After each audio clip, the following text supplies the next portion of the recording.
We all lose time, a forgotten appointment, a missed deadline. But what if time itself could be stolen? Not just moments, but entire days, weeks, even years. And what if the thief wasn't some external force, but something you held in your hand?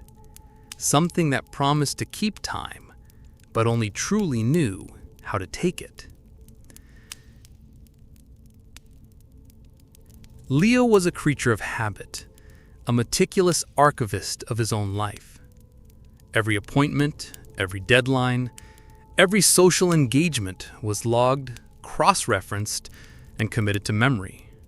Or so he thought. It began subtly. A forgotten grocery list, a misplaced set of keys. Annoying, but easily dismissed as the minor failings of a busy mind.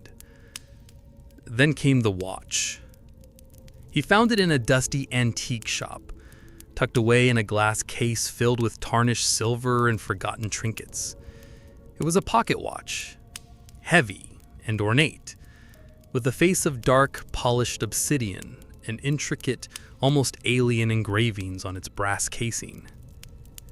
The shop owner, a woman with eyes like polished stones, had simply smiled when Leo picked it up. "A rare piece," she'd murmured, her voice like dry leaves. "Keeps perfect time, or perhaps it takes it." Leo, charmed by its archaic beauty, bought it. He loved the feel of its weight in his palm, the satisfying click as he opened its cover, the rhythmic, almost hypnotic ticking that seemed to resonate with his own heartbeat. He started carrying it everywhere, a stylish anachronism in a world of smart watches and digital clocks. But as the watch became a constant companion, so too did the gaps in his memory. He'd miss meetings he swore he'd scheduled, forget conversations he was certain he'd had. Friends would mention seeing him at places he had no recollection of visiting. A bar across town, a late-night diner, even a concert he had no interest in. "You look tired, man," his friend Mark had said, frowning, "like you hadn't slept in days." Leo was tired, bone-weary in fact. A deep, pervasive exhaustion that no amount of sleep seemed to cure. He'd wake up feeling as if he'd run a marathon, his muscles aching, his mind foggy. He attributed it to stress, to his demanding job, to the relentless pace of modern life. He never once considered the elegant ticking timepiece in his pocket. Not yet. He was too busy trying to keep up with a life that felt increasingly out of his control, a life that seemed to be happening to him rather than with him. The exhaustion deepened, a constant, crushing weight that settled in Leo's bones. He found himself falling asleep at odd hours, in strange places, on the subway, at his desk, even mid-conversation. And with each involuntary descent into slumber, the flashbacks, glimpses of memories, and dreams became more vivid, more terrifyingly real. They weren't fragmented, nonsensical nightmares. They were coherent narratives, detailed and unsettling. He had experienced flashbacks of walking through unfamiliar streets, glimpses of conversations with strangers, and dreams of performing tasks he had no memory of. He'd see himself, but it wasn't him. It was a version of himself, moving with a strange, almost mechanical grace, a vacant look in his eyes. He was a passenger in his own body, a silent observer. He started keeping a journal, meticulously recording every detail. The more he wrote, the more unsettling the patterns became. A flashback of arguing with his landlord about a broken pipe would be followed by a text from his landlord confirming the repair. A glimpse of a heated debate with a colleague about a project would be confirmed by a tense email exchange he had no recollection of initiating. He began to cross-reference these fragmented experiences with the accounts of his friends. "You were at the gallery opening last night, Leo," his friend Sarah said, a puzzled frown on her face. "You were talking to that new artist for ages, said you loved his work." Leo had no memory of the gallery, let alone the artist. But he did remember a vivid, unsettling dream of standing in a brightly lit room, surrounded by strange, abstract sculptures, a faint, metallic scent in the air. He was talking to someone, a tall figure with a booming laugh, but the words were muffled, indistinct. He started to piece it together, a horrifying mosaic of stolen moments. The fatigue, the memory gaps, the vivid flashbacks, glimpses of memories and dreams, they weren't separate symptoms. They were all connected. Someone or something was living his life while he slept. He was losing time, not just minutes, but hours, days. And the watch, always ticking, always present, felt heavier in his pocket, its rhythmic pulse now a mocking reminder of his dwindling control. He tried to stay awake. He'd mainline coffee, blast loud music, even pinch himself until he bruised. But the exhaustion was overwhelming, a siren song that dragged him down, inevitably, into the waiting darkness. He'd fight it, his mind screaming in protest, but his eyelids would grow heavy, his body would slump, and the world would fade to black. And when he woke, another chunk of his life would be gone, replaced by a flashback, glimpse of memory, or dream that felt too real, a memory that wasn't his own. He was a prisoner in his own skin, a silent witness to a life he no longer controlled. And then, one night, as he fought against the encroaching sleep, a voice, not his own, but deep and resonant, echoed from within him, from somewhere beyond his own thoughts. It was the voice of the watch.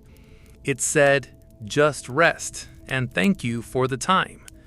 The voice resonated not in his ears, but directly in the core of his being, a cold, ancient whisper that settled deep in his bones. It was the watch. He knew it with a chilling certainty. He tried to fight it, to scream, to move, but his limbs felt heavy, unresponsive, as if encased in lead. He was trapped, a conscious mind in a paralyzed body. He could feel the watch, warm and vibrating in his pocket. It's taking now a deafening drumbeat in his head. He saw his hand, seemingly of its own accord, reach into his pocket and pull out the watch. The obsidian face seemed to glow with the faint internal light, and the intricate engravings on its brass casing began to shift, to writhe like living things. He felt a searing pain, not physical, but a deep, agonizing, wrenching sensation, as if something was being torn from his very essence. His memories, his personality, his very sense of self felt like they were being siphoned away, absorbed by the hungry timepiece. He watched, a helpless spectator, as his own hand raised the watch to his ear. The ticking intensified, becoming a roaring torrent, a vortex of sound that threatened to consume him. He saw his reflection in the polished obsidian face, but it was no longer his own. His eyes were vacant, his mouth a thin, unsmiling line. A faint, almost imperceptible smirk played on his lips, a smirk that was utterly alien to him. He felt a profound, terrifying shift, a sensation of being pushed back, deeper into the recesses of his own mind, a silent observer in the dark theater of his skull. The world outside became a blurry, distant image, seen through a pane of fake, distorting glass.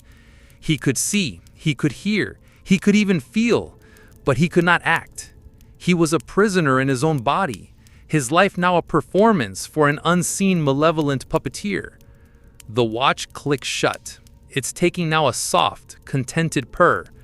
And then his body, no longer his own, stood up, stretched, and walked out of the room, leaving Leo, the true Leo, trapped within, a silent scream echoing in the void of his own consciousness.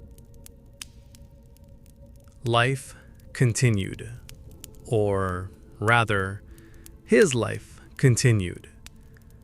From within the confines of his own skull, Leo watched. He saw his body go to work, interact with colleagues, even laugh at jokes that weren't funny. He saw it eat meals he didn't taste, walk through parks he didn't appreciate, and sleep through nights he desperately wished he could control.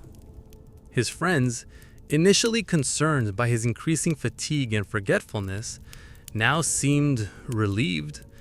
"You seem so much better, Leo," Sarah exclaimed one afternoon, her voice bright. "More focused, more present." Leo screamed inside, a silent, impotent rage. Present? He was more absent than ever. He was a ghost in his own machine, a captive audience to the hijacking of his existence. He saw the watch, always there, nestled in his pocket, a constant, mocking presence. Sometimes his body would pull it out, open it, and stare at its obsidian face, a faint, almost imperceptible smile playing on its lips. And in those moments, Leo would feel a surge of cold, alien satisfaction, a sense of profound contentment that was utterly foreign to him. He tried to communicate, to push, to scream, to reclaim even a single muscle fiber, but it was like trying to move a mountain with a whisper. He was a passenger, and the driver was a silent, ancient entity living his life with a chilling efficiency. The exhaustion was gone from his body, replaced by a boundless energy that allowed it to work longer, achieve more, and engage with a detached, almost robotic charm. The entity was thriving on his stolen time, building a life that was superficially perfect, but utterly devoid of Leo's soul. He saw his body buy new things, visit new places, even start a new relationship with a woman he'd never met. He watched it all, a silent, agonizing film playing out before his eyes. He was always there, always aware, but always powerless. The ticking of the watch was no longer a drumbeat, but a lullaby, a constant reminder of his eternal slumber. And sometimes, in the quiet moments, when his body was still, he would feel a faint, almost imperceptible tremor from the watch, and the whisper, not in his mind, but seeming to emanate from the very air around him. "Thank you for the time. It has been productive." And Leo, the true Leo, could only watch and listen as his life, his precious stolen time, continued to tick away. Have you ever felt like time slips away too fast? Like you're just going through the motions? Share your thoughts below.